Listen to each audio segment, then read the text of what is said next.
Fala, meus amigos, minhas amigas, ligados aqui no Dois Toques, a casa do futebol, no sofá de casa, para nessa segunda-feira a gente trocar uma ideia sobre o que está rolando em boa parte da imprensa e de certa forma tem me incomodado, né? Eu tô com a camisa aqui do América, o verdadeiro América, o mais tradicional América do Rio de Janeiro, campeão dos campeões em 82, porque da mesma forma que rolou um apagamento, né, do América nos anos 80, é claro que isso não vai acontecer, aliás, jamais vai acontecer com um gigante do futebol brasileiro, o único clube representante do futebol sul-americano no Mundial de Clubes, que é o Fluminense, mas o que tentam articular um apagamento do Fluminense, isso me incomoda bastante. Não estou torcendo para o Fluminense, não estou secando o Fluminense. O Fluminense tem a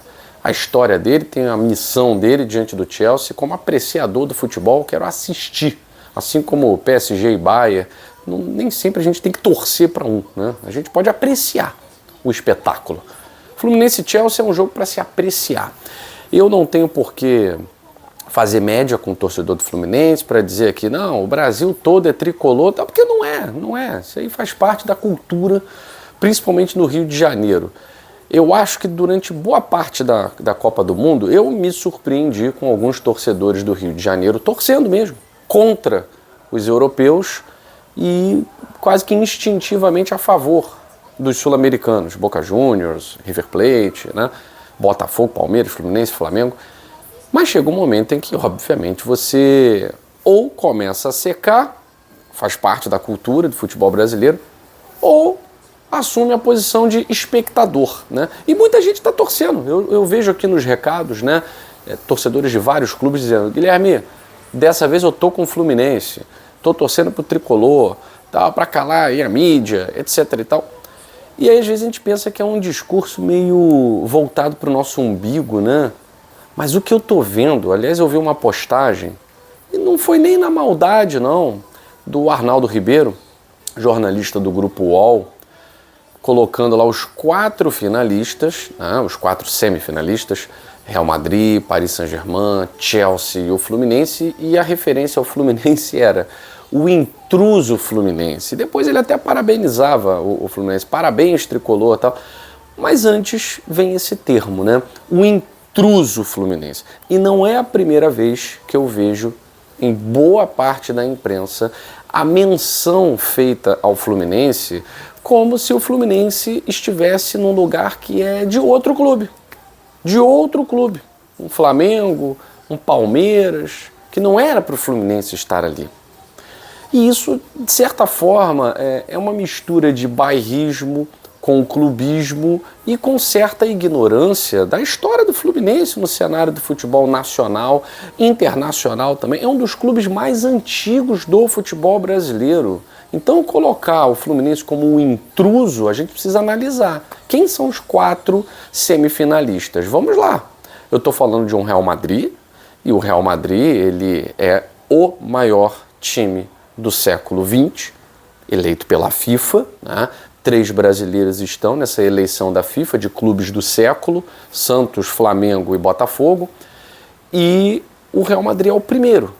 E no século XXI também deve ser o primeiro. Se nós formos pegar os dados do IFHS, né, que são os dados de estatísticas, o Real Madrid é o grande clube do mundo.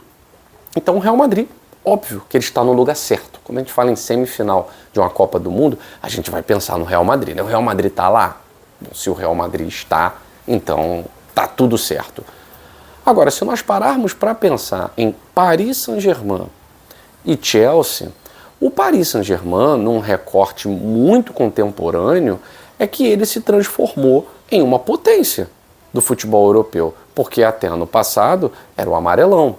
Era o time que só ganha em âmbito nacional, só ganha campeonato francês, só ganha a Copa da França, porque quando chega na Champions, ele amarela. Ele vê uma camisa do Barcelona, ele amarela. Ele olha para uma Juventus, ele amarela. Ele vai para um Real Madrid, confronto contra o Real Madrid, ele amarela. Então essa sempre foi a história do Paris Saint-Germain em âmbito continental. depois da brilhante Champions League, o Paris Saint-Germain, claro, é um dos favoritos. Eu acho até favorito ao título mesmo. Acho o time do PSG melhor do que o do Real Madrid. Mas, em termos de história, tradição, não tem porquê a gente, olhando para o Fluminense, falar que o Fluminense é intruso. O Fluminense tem muito mais história, tem muito mais tradição, tem muito mais importância no cenário sul-americano do que o Paris Saint-Germain para o cenário europeu. Mas o Fluminense também conquistou sua Libertadores em 2023. Mas a Libertadores passou a ter essa importância monumental para os times brasileiros depois dos anos 90, né? Vamos falar a verdade que antes dos anos 90 não tinha essa importância, ninguém ligava, nem transmitia. Os estádios eram vazios nos jogos de Libertadores, ninguém ligava. Essa aqui é a verdade. O Fluminense é o maior campeão do Rio de Janeiro, foi o maior campeão do Rio de Janeiro por muito tempo, né?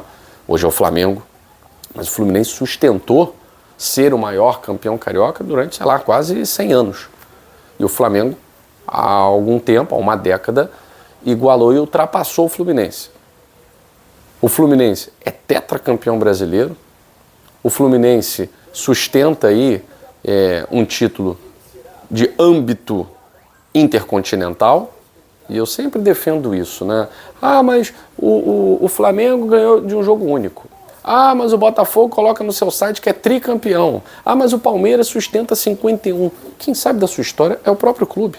Se o clube depender de reconhecimento externo para dar valor à sua história, é melhor enterrar. O Fluminense sustenta lá o título intercontinental dele e faz muito bem. O que importa é que o tricolor reconhece. Então, se for comparar PSG, Chelsea então nem se fala, né? Clube terceirizado da Inglaterra, com o Fluminense, será que o Fluminense é tão intruso assim? Acho que a gente poderia olhar de uma forma diferente. O time mais antigo do futebol brasileiro, dos grandes clubes, né? É o clássico vovô Fluminense e Botafogo, porque tem um vovô de um lado, que é o Fluminense, e um vovô mais jovem do outro, que é o Botafogo. O Fluminense é mais antigo do que o próprio Botafogo no futebol. Então por que a gente não olha por esse lado, né? Olha a beleza do futebol. É o clube mais antigo do Rio de Janeiro. O Rio de Janeiro que é o polo, que sempre foi o polo do futebol nacional. E o Fluminense está entre os quatro, com a sua história, com a sua tradição. Mas não, é sempre o destaque negativo. Será? Eu vi um podcast desses, né? Voltando agora ao Campeonato Brasileiro, fim de semana, e tava lá. Será que Palmeiras e Flamengo continuarão dominando? Gente, o Fluminense está na semifinal de uma Copa do Mundo. Gente, o Botafogo acabou de ganhar do Paris Saint-Germain. O que estão falando de Flamengo e Palmeiras dominando? Dominando o quê? O Cruzeiro é o vice-líder. Então chega a ser incômodo você escutar tanto desprezo e chega a ser também incômodo o silêncio em relação a tudo que está acontecendo com o Fluminense. Com o futebol do Rio de Janeiro. Porque, na verdade, o futebol do Rio de Janeiro está massacrando o futebol de São Paulo. Hoje em dia é assim. O torcedor, talvez, do São Paulo, do Corinthians, do Santos, até do próprio Palmeiras, pode ficar incomodado com o que eu estou falando. Mas o futebol do Rio de Janeiro, hoje, ele massacra o futebol de São Paulo. Basta olhar para a Copa do Mundo de Clubes, que significa que os últimos campeões da Libertadores, tirando o Palmeiras, todos são do Rio de Janeiro. Todos são do Rio de Janeiro. 22, 23, 24. E em 25, nós temos 2 clubes do Rio de Janeiro nas oitavas de final. Temos 2 de São Paulo também, mas temos 2 do Rio de Janeiro nas oitavas. E 2 dos últimos campeões, Flamengo e Botafogo. O Flamengo é o líder do Campeonato Brasileiro. Vasco, Fluminense, Botafogo e Flamengo estão nas oitavas da Copa do Brasil. Então, esse silenciamento, esse apagamento proposital de grande parte da mídia em relação aos clubes do Rio de Janeiro e principalmente em relação ao Fluminense. Principalmente em relação ao Fluminense. A gente que está por fora, né, do que acontece aí nas pautas e tal, tem a sensação de que não é importante. Né? Será que a gente está acompanhando uma Vitória Cup?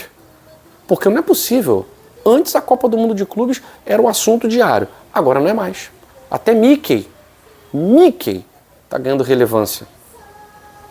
Então todos os assuntos são mais relevantes do que a semifinal da Copa do Mundo de Clubes da FIFA, quando o assunto é Fluminense e Chelsea. Quando pula para PSG e Real Madrid, é um grande jogo, é isso e aquilo e tal. Então eu lamento muito pelo torcedor do Fluminense. O torcedor do Fluminense precisa escolher as suas mídias. E é bom que o torcedor do Fluminense também vai selecionando o que acompanhar daqui para frente. Porque o desprezo em relação ao tricolor do Rio de Janeiro é absurdo. Sinceramente, terça-feira, Fluminense e Chelsea. O favorito é o terceirizado da Inglaterra. É o terceirizado da Inglaterra. O investimento, os bilhões que são gastos em jogadores que nem estão jogando. Tá? Então a realidade é completamente diferente. E por isso a campanha do Fluminense até aqui ela é extraordinária. Ela é histórica. Talvez seja a história mais bonita da Copa do Mundo de Clubes da FIFA. Um time operário que conta com um jogador fora da curva, fantástico, e um grande ídolo do clube, Thiago Silva e John Arias. Enfim, eu acho lamentável que essa história não seja colocada no seu devido lugar. Ganhando do Chelsea, o Fluminense já é a história mais linda de toda essa Copa do Mundo. Até mais do que a do próprio campeão. Isso para nós aqui no Brasil. E não ganhando do Chelsea, os jogadores do Fluminense têm que chegar, independente do resultado, tá? Tem que chegar no aeroporto, repito, abraçados. Quando o Botafogo chegou no aeroporto e a imprensa não pôde estar lá porque o Botafogo não abriu a janela para a imprensa, mas quando os torcedores não estiveram lá, e muito por conta da situação com o Renato Paiva e tal, eu já achei injusto. Os jogadores do Fluminense tinham que chegar abraçados pelo seu torcedor, assim como os jogadores do Botafogo, assim como os jogadores do Flamengo, assim como os jogadores do Palmeiras. Abraçados pelos seus torcedores. Esse abraço não aconteceu na chegada ao Brasil. Tomara que aconteça na reestreia do Campeonato Brasileiro dessas equipes. E o torcedor do Fluminense, então, exiba o seu orgulho com a camisa do Fluminense nas ruas, independentemente do que acontecer na terça-feira contra o Chelsea. É a melhor resposta contra esse silenciamento. Eu fico por aqui, beijo grande e até a próxima edição do Dois Toques, a Casa do Futebol.